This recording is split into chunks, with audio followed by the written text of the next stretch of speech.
Bonjour à tous, je suis Bernard de la Village Ardière, bienvenue pour ce nouveau numéro de reportage exclusif. Nous approchons de la fête chrétienne de Pâques, où les chrétiens célèbrent la mort et la résurrection du Christ. Mais selon un récent sondage des instituts de sondage Mythos et Pavresse, une majorité de Français, y compris des chrétiens, ne sauraient pas pourquoi Jésus a souffert et est mort. Et les souffrances et la mort du Christ restent un mystère.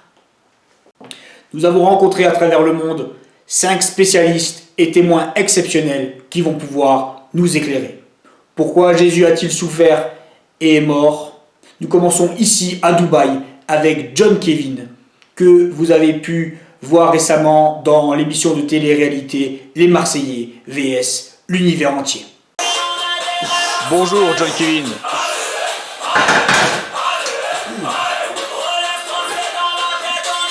Excusez-nous de vous déranger. Ah, salut fraté, désolé, je me faisais une petite gymnastique, hein. Alors j'ai pas trop le temps, je te préviens frère. Oui John Kevin, vous êtes coach de vie, vous avez un CAP en développement personnel et un BTS management des individus qui pètent les plombs. Que pouvez-vous nous dire des souffrances de Jésus? Bon, je vais te dire, moi personnellement, j'utilise beaucoup les stories de la passion de Jésus avec les clients parce que bon, effectivement, Jésus a tapé une souffert quoi. Il a morflé de ouf, tu as compris. Mais après, il est ressuscité, tu as vu. Et le fait de méditer ce qu'il a vécu, ça te communique une puissance, une force qui te permet effectivement de te relever quoi qu'il arrive, gros. Parce qu'il y a le Saint-Esprit, frère, qui te tombe sur la tronche. Voilà, bon, tu m'excuses, mais je dois m'entraîner, sinon tu te fais un bouquin de partout ici à Dubaï, il y a plus de fans qu'à Marseille maintenant. Allez, la bise, fraté. Nous poursuivons notre enquête ici au Nicaragua, avec le professeur d'histoire du christianisme et de pratique de la théologie à l'Università Protestanta du Nicaragua, le professeur Guevara. Bonjour professeur. Bonjour. Eh bien, Yazoo a souffert et est mort parce qu'il ne s'est pas démonté. Il a été très courageux.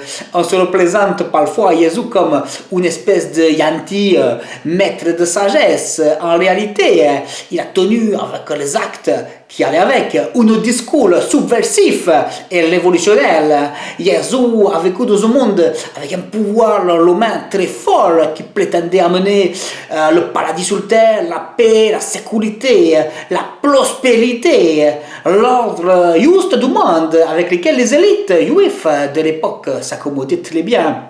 Et Jésus est venu mettre en lumière les injustices de l'ordre romain. Il a proclamé le renversement de ce monde et la venue d'un nouveau monde, se présentant comme le roi des Juifs et plus encore comme le Messie, celui qui est au-dessous, plus puissant que tous les rois et tous les pouvoirs de la terre. Et à ses frères juifs, que sont les pharisiens, qui pourtant ne portaient pas les Romains dans leur cœur, et qui essayait de purifier la piété populaire, il leur a dit qu'ils détournaient les commandements de Dieu.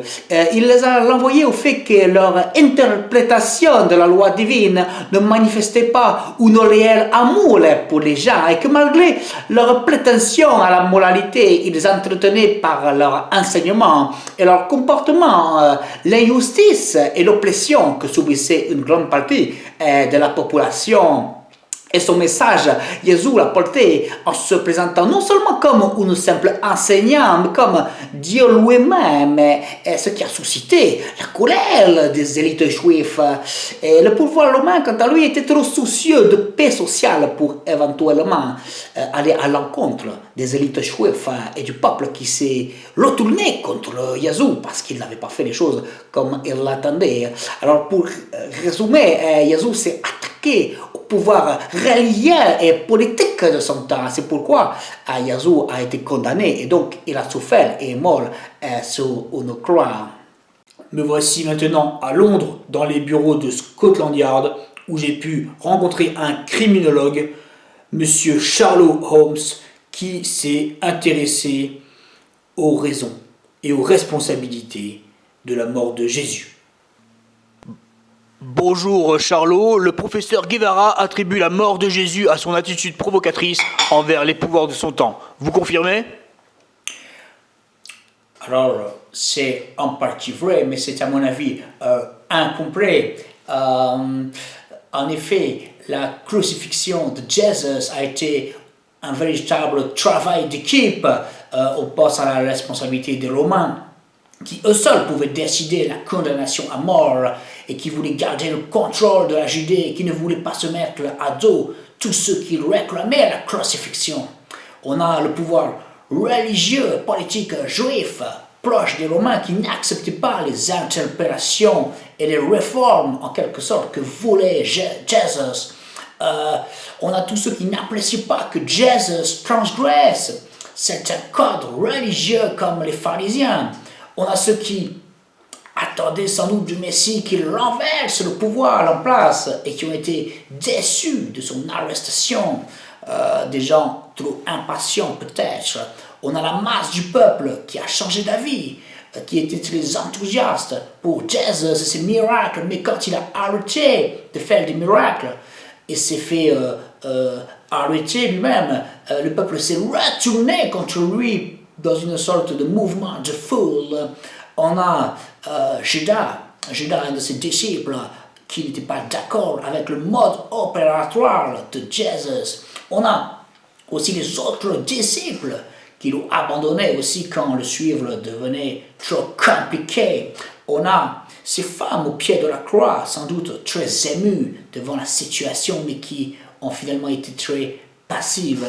Donc on voit que les souffrances et la mort de Jésus sont le résultat d'un vrai travail d'équipe de tous les milieux sociaux, de toutes les générations, de tous les sexes, de tous les caractères sont finalement coupables, responsables, si je peux dire, des souffrances et de la mort de Jésus.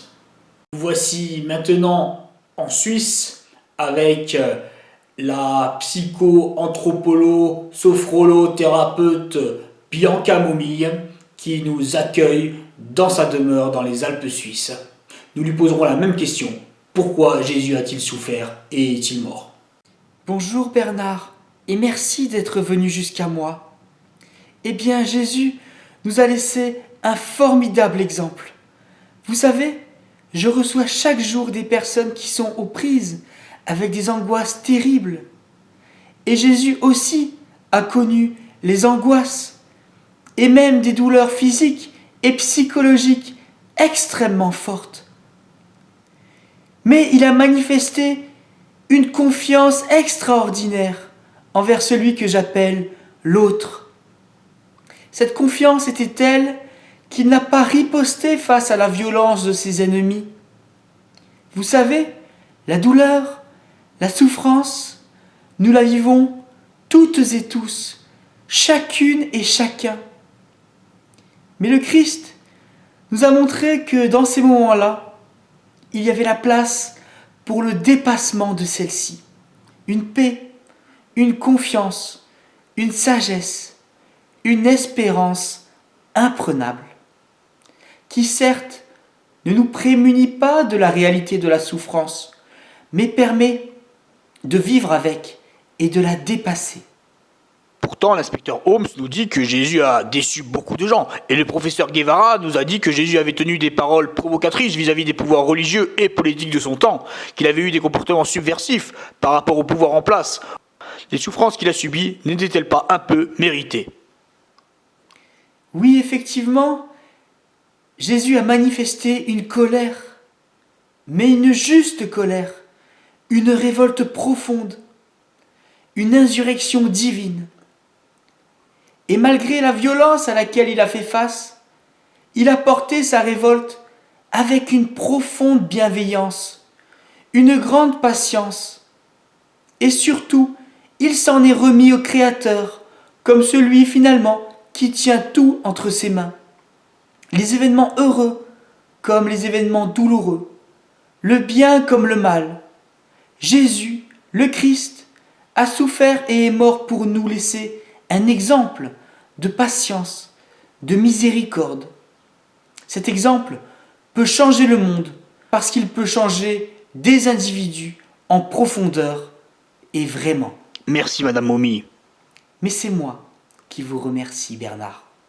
Je termine ici, à Jérusalem, là même où Jésus a souffert et est mort, avec le rabbin de la synagogue de Gethsémané, le rabbi Toavit.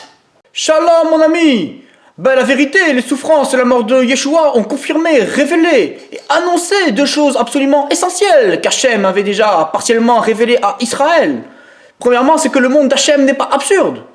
Même si pour un temps on voit le mal, l'injustice se propager, Hachem finit toujours par faire triompher la justice. La vérité, Hachem ne peut pas tolérer le mal dans sa création. Et tu connais, dans la Torah, on lit que la souffrance et la mort sont les conséquences du péché d'Adam. Étant donné qu'on est tous pécheurs, imparfaits comme Adam, on perpétue tous le mal, la souffrance et la mort dans la création, et c'est pour ça que les souffrances et la mort sont notre sort à tous. Yeshua était un être humain comme nous. La souffrance et la mort de Yeshua révèlent, confirment et annoncent que Dieu est juste, qu'il finit toujours par punir le mal. Mais Yeshua n'était-il pas justement parfait et innocent? Attends 30 secondes, tu es pressé, tu as mangé un cheval de course à midi ou quoi? Donc deuxièmement, j'y viens, les souffrances et la mort de Jésus confirment, révèlent et annoncent une autre chose très importante, la vérité. C'est que Hachem ne renonce pas à faire du bien à l'humanité, à nous libérer du poids du mal et du péché, dont la vérité on est victime et responsable en même temps. Alors on le lit déjà dans le livre de la Genèse, où malgré les épisodes du déluge et de la tour de Babel, Hachem va permettre à Abraham de bénir toutes les nations de la terre à travers lui. D'ailleurs, la vérité, ce n'est pas un hasard si, après qu'Abraham ait consenti à sacrifier son fils unique, Isaac, qu'Hachem va confirmer sa promesse de bénédiction à toutes les familles de la terre. Le sacrifice d'Isaac, ou plutôt sa substitution par un balier, est évidemment une préfiguration du sacrifice de Yeshua qui va bénir toutes les nations. Et nous trouvons plus loin dans la Torah une autre préfiguration de ce qu'a fait Yeshua sur la croix dans le rituel de Yom Kippour, le jour du grand pardon. Une fois par an en Israël, au jour du grand pardon, on prenait deux boucs. Un bouc pour manifester le regret et la volonté de rester en communion avec Hachem, qu'on sacrifiait, et un autre bouc sur lequel on chargeait symboliquement les péchés du peuple avant de l'envoyer dans le désert. Et Yeshua, comme l'a prophétisé Ésaïe, au chapitre 53 de son livre, est celui qui prend sur lui les péchés du peuple avec leurs conséquences en souffrant et en mourant sur la croix pour nous en délivrer et nous en libérer.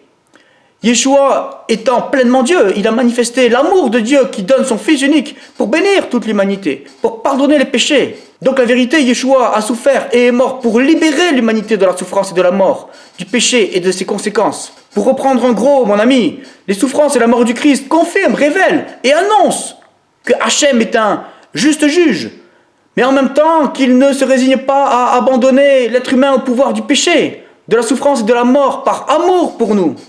Les souffrances et la mort de Yeshua, c'est une main tendue à chacun de nous, qu'il nous faut saisir la vérité, pour les juifs comme pour les goïms. C'est un acte d'amour extraordinaire. Ah, toi, c'est émouvant la vérité, tu me fais pleurer avec tes questions. Voilà, chers amis, après tant de périples géographiques et spirituels, je dois dire que je suis un peu éreinté. J'espère que ce sera plus reposant pour moi la semaine prochaine. Je vous emmènerai à Medellín, au cœur de la guerre des cartels. Voilà, à bientôt pour un prochain numéro de reportage exclusif.